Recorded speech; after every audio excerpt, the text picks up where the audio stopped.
Dari orang tua pun harus bisa bekerja sama dengan baik gitu ya. Dari ya bagaimana caranya bisa mendidik anak dengan baik kalau orang tuanya pun misalnya lagi ada masalah gitu, pasti berpengaruh kayak gitu ya Teh. Kenapa orang tua itu bisa kalau punya anak itu bisa jadi ladang amalnya, bisa juga nauzubillah yang membawa ke neraka gitu. Baru saja saya sharing sama murid-murid ya, murid-murid saya yang kelas 8, saya menanyakan gitu. Kenapa ya anak-anak tuh bisa terlibat kenakalan remaja gitu.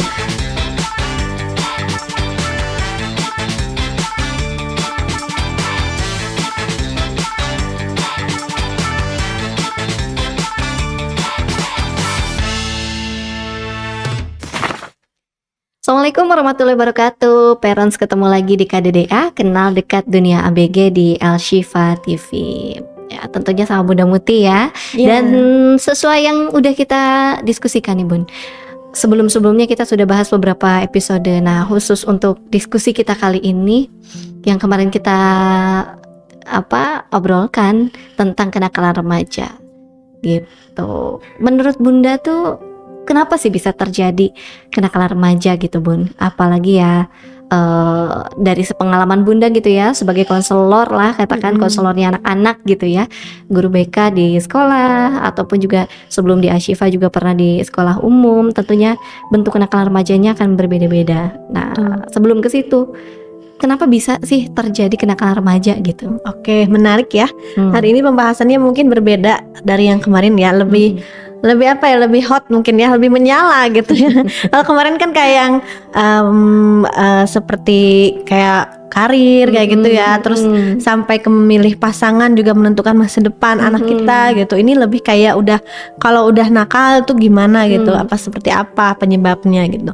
Nah, kalau secara garis besar kenakalan remaja itu dibagi menjadi dua penyebab utamanya. Yang pertama, penyebab dari faktor internal seperti dari biologisnya, kan memang lagi puber ya. Biologisnya lagi puber itu hormonnya lagi transisi ya. Jadi dari rasa ingin tahunya juga sangat meningkat, terus juga dia terpicu untuk hormon adrenalinnya gitu ya. Kalau misalnya melakukan sesuatu yang menantang, dia tuh kayak seneng gitu. Karena ingin tahu gitu ya. Karena ingin tahu itu ya, karena lagi pubertas itu. Kemudian dari segi psikologisnya ya mungkin berhubungan sekali dengan tadi biologisnya yang lagi puber. Jadi dia memang secara psikologis merasa pengen mencoba banyak hal gitu ya. Dan bisa juga dari faktor eksternal seperti misalnya lingkungan, teman-teman gitu sangat berpengaruh, dan media sosial juga sangat berpengaruh untuk mempengaruhi apakah anak ini yang mungkin awalnya dia punya potensi untuk mencoba hal baru, tapi apakah dia bisa memfilternya gitu kan, atau malah ya udah sih cobain aja namanya masih muda gitu. Itu sangat berpengaruh sekali media sosial Teh. Iya betul, emang perkembangan zaman tuh mudah banget gitu, anak-anak tuh mengakses digital ya, sosial media, tontonan apalagi gitu ya, yang sangat riskan gitu ya, baik di tontonan di aplikasi atau bagaimana gitu ya. Nah tapi juga dari beberapa faktor yang tadi gitu ya, dua penyebab, kita ambil yang boundaries intinya dulu di keluarga. Ada tanggung jawab khusus gitu dari keluarga kah, atau misalnya siapa yang paling punya andil besar gitu dalam mencegah anak-anak kita tuh untuk tidak terjerumus ke sana misalnya gitu Bun, kalau di lingkungan keluarga? Ya balik lagi kalau ke keluarga ya, pondasi utama itu kan di keluarga ya. Tapi memang keluarga juga kan belum tentu semuanya keluarga yang harmonis gitu ya. Belum tentu semuanya keluarga cemara gitu ya. Jadi memang sangat berpengaruh juga dari keluarga itu sendiri. Harapannya memang keluarganya itu keluarga yang bisa memfasilitasi semua kebutuhan anak tersebut, baik secara fisik maupun secara psikologisnya gitu. Jadi memang di masa-masa remaja ini, terutama masa puber ini ya, orang tua itu sangat berperan penting. Kalaupun orang tuanya sibuk misalnya bekerja, tapi tetap harus bisa hadir secara psikologisnya gitu. Tapi juga belum tentu ya, orang yang misalnya ibu rumah tangga gitu kan nggak mau kerja karena ingin fokus anak, belum tentu juga bisa hadir secara psikologis gitu. Jadi memang masya Allah ya, jadi orang tua tuh bukan hanya sekedar hamil melahirkan gitu, tapi justru setelah itu masih banyak fase yang harus dilewati gitu. Remaja bukan berarti ketika dia sudah besar berarti masalahnya berhenti di situ gitu. Maksudnya kalau anak-anak kan kita pasti repot ya ngurusnya gitu. Makannya disuapin, pipis juga mungkin yang udah nggak pakai popok yang masih toilet training harus diawasin gitu. Nah ternyata setelah remaja bukan berarti masalahnya udah selesai karena udah besar ini gitu. Justru malah ketika dia makin besar kemungkinan muncul masalah yang lebih besar juga ada gitu. Jadi tantangannya sangat banyak ya gitu. Jadi ya Masya Allah sekali gitu. Kenapa orang tua itu bisa kalau punya anak itu bisa jadi ladang amalnya, bisa juga nauzubillah yang membawa ke neraka gitu. Karena sangat berperan penting gitu orang tua bagi perkembangannya. Oke, nah katakanlah kita pada realnya ya sekarang, kayak misalnya contoh kasus yang lagi viral nih tentang Vina gitu ya. Kita mungkin lebih ke bukan ke korbannya ya, lebih ke pelakunya gitu. Itu kan juga bentuk kenakalan remaja gitu ya, geng motor atau bahkan sampai dia melakukan tindakan kriminal gitu kan, separah itu gitu. Nah dari Bunda sendiri, kacamata Bunda, apakah memang itu sepenuhnya kesalahan anak yang kok dia bisa sih melakukan itu orang tuanya gimana? Itu kan masih usia belasan tahun gitu, 17 aja belum gitu. Pandangan Bunda kayak gimana tuh?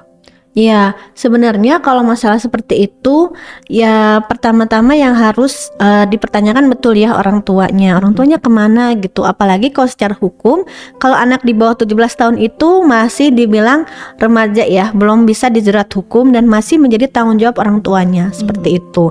Kalau secara Islami selama dia belum haid, belum akil balik, berarti masih ditanggung orang tuanya ya, gitu. Makanya yang namanya kenakalan remaja itu ada tingkatannya ya, Teh. Ada yang misalnya ringan, ada yang berat gitu. Nah kalau udah kasus contohnya Vina ini kan sudah pembunuhan ya, berarti sudah berat gitu.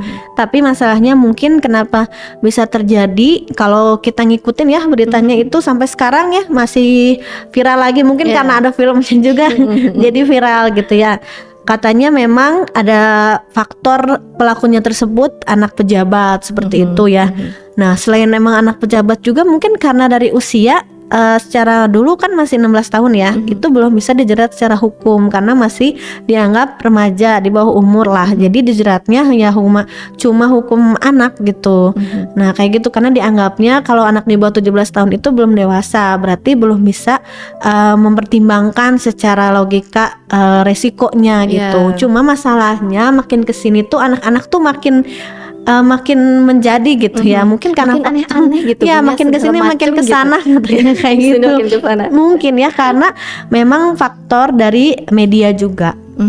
Seperti itu. Baru saja saya sharing sama murid-murid ya, murid-murid saya yang kelas 8, saya menanyakan gitu, kenapa ya anak-anak tuh bisa terlibat kenakalan remaja gitu. Yang mungkin dulu tuh nggak kebayang bisa terjadi gitu. Katanya ya karena sekarang di media sosial itu udah sangat terbuka gitu, apapun itu. Yang kayak dulu mah kita sangat menjaga norma-normanya gitu, ibaratnya malu lah kalau ngelakuin kayak gitu. Tapi di media sosial tuh kayak udah ya udah kita kayak gini, kalian juga harus nerima dong gitu. Jadi seolah-olah harus membenarkan apa perilaku temannya gitu. Seperti itu sih. Tapi berarti ada yang miss gitu dari pengawasan orang tua kalau seperti itu ya Bun? Iya ada yang miss ya. Cuma memang kita juga tidak bisa sepenuhnya menyalahkan orang tua ya, karena gimana ya, saya banyak mengalami juga orang tua mungkin mendidiknya sama tapi ternyata respon anaknya yang menentukan gitu.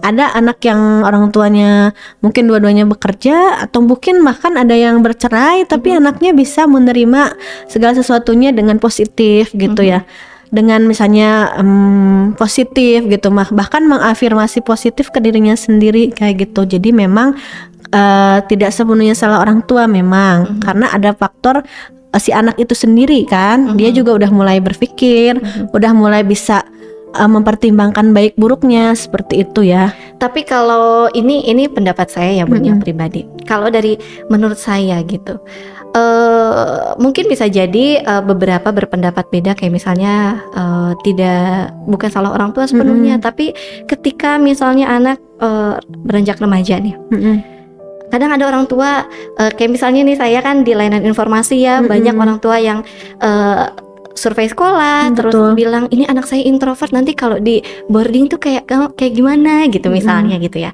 Kalau dari saya, penilaian saya gitu Bun, introvert itu mungkin bisa, tapi di luar.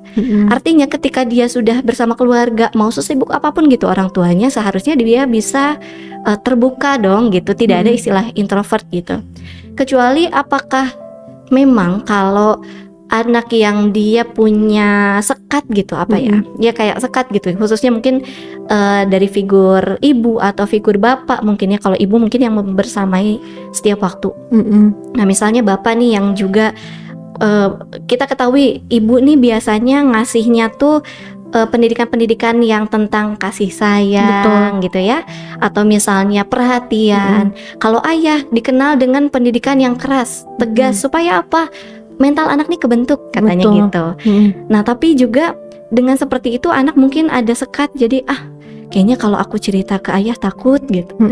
Kalau cerita ke ibu juga kayaknya nggak peka misalnya gitu. Itu berpengaruh juga nggak sih Bun gitu? Iya berpengaruh Teh kalau kayak gitu. Jadi intinya mungkin pola komunikasi ya, membentuk kepercayaan anak gitu ya. Nah makanya dari episode sebelumnya juga pastikan yang dibahas ujung-ujungnya ya komunikasi gitu ya. Komunikasi yang jelas, yang efektif gitu. Bagaimana anak itu bisa memposisikan kalau dimarahin terutama oleh ayahnya ya, itu memang karena faktor sayang gitu, bukan karena dia dibenci atau tidak disayang gitu, justru mengingatkan agar tidak melakukan kesalahan lagi gitu. Nah makanya dari orang tua pun harus bisa bekerja sama dengan baik gitu ya. Dari ya bagaimana caranya bisa mendidik anak dengan baik kalau orang tuanya pun misalnya lagi ada masalah gitu, pasti berpengaruh kayak gitu ya Teh. Nah jadi memang namanya anak-anak itu, anak-anak remaja tentunya ya, sangat rentan sekali masalah seperti ini ya. Masalah kenakalan remaja yang pada intinya tergantung dari komunikasi yang dibangun dari orang tuanya. Semakin dia ada sekat, semakin mungkin orang tua telat gitu mengetahui apa yang terjadi gitu.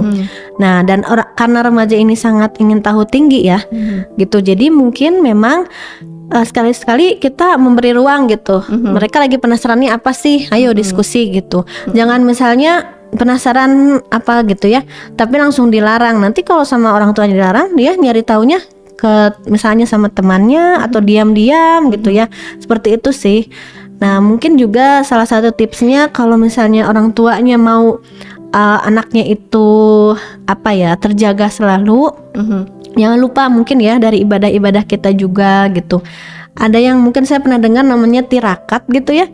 Jadi si orang tuanya itu harus punya ibadah yang memang dia rutinkan sebagai bentuk perlindungan dia kepada anak-anaknya gitu ya. Masya Allah ya. Jadi orang tua zaman dahulu ya, nggak, mudah-mudahan sih sampai sekarang juga masih banyak ya, tidak pernah ketinggalan tahajudnya gitu, tilawahnya yang memang setiap sholat itu, setiap tilawahnya itu dikhususkan untuk minta perlindungan Allah kepada anak-anaknya gitu ya. Jangan sampai kita sebagai orang tua, sebagai guru gitu, hanya menyalahkan anak tapi nggak introspeksi gitu. Ini kenapa ya anaknya sampai kayak gini gitu. Seperti itu sih Teh. Nah juga menarik sih Bun yang barusan gitu ya. Berarti kan ada yang ya secara syariatnya sudah jelas ya. Kita harus minta perlindungan pada yang maha menjaga gitu ya. Kita, keluarga, anak-anak gitu ya. Nah tapi juga secara physically gitu. Tadi ada yang hadir secara fisik tapi tidak secara psikis gitu. Dari pengalaman Bunda nih membersamai anak-anak gitu ya di tingkat SMP gitu yang masih luar biasa transisinya gitu ya. Betul, luar biasa sekali. Nah pernah nggak sih Bun ada yang mereka tuh curhat ya semacam tadi ya, misalnya kok berasa kasarnya mungkin berasa yatim ya gitu. Ayah ada tapi sibuk banget, nggak perhatian sama kita. Nah sedangkan kalau pendidikan mulai mengenal ke anak gitu ya, penyimpangan tuh seperti apa, masa remaja tuh nanti akan menemukan tantangan yang seperti apa, mungkin akan lebih enak disampaikan oleh ayah mungkin gitu ya. Walaupun kalau ibu mungkin lebih ke ya, kalau Ahwat kalau perempuan misalnya gitu ya, lagi haid, nih toharoh tentang kita keluar darah tuh harus seperti apa. Nah tapi kalau perilaku untuk eksternal, kita pasang barrier untuk diri kita sendiri di eksternal, mungkin ayah bisa ngasih pandangan tapi di situ nggak ada. Nah jadi peran yang menurut Bunda paling vital dalam hal membentengi anak dari penyimpangan-penyimpangan atau kenakalan-kenakalan tuh seperti apa dan gimana, Bun? Kalau dari peran ayah bunda dua-duanya juga punya peran ya masing-masing. Cuma untuk ketegasan memang harus dari ayah gitu. Nah kalau dari ibu mungkin yang lebih tegas juga, tapi dengan cara yang berbeda gitu ya. Dan mudah-mudahan anak juga bisa paham gitu bahwa ini cara mereka untuk melindungi anak itu tersendiri gitu ya. Mudah-mudahan Allah kasih hidayah si anak itu agar terbuka hatinya, agar bisa berpikir positif kayak gitu ya. Karena jangan sampai gitu ya anak kita di depan orang tua manis gitu, iya masya Allah, ternyata di belakang ya innalillahi gitu ya. Jangan sampai seperti itu Astagfirullah gitu. banget gitu. Iya masya Allah gitu. Ya Allah, ya nanti kita coba bahas lagi ya Bun ya, gimana sih kalau misalnya anak kita ya nauzubillah, tapi kalau misalnya sudah ada di antara anak-anak kita yang sudah melakukan kenakalan misalnya atau seperti apa, gimana kita kalau sudah ketelanjuran harus seperti apa penanganannya gitu ya, insya Allah di part 2. Jadi parents jangan kemana-mana, kita lanjutkan di part kedua episode kali ini.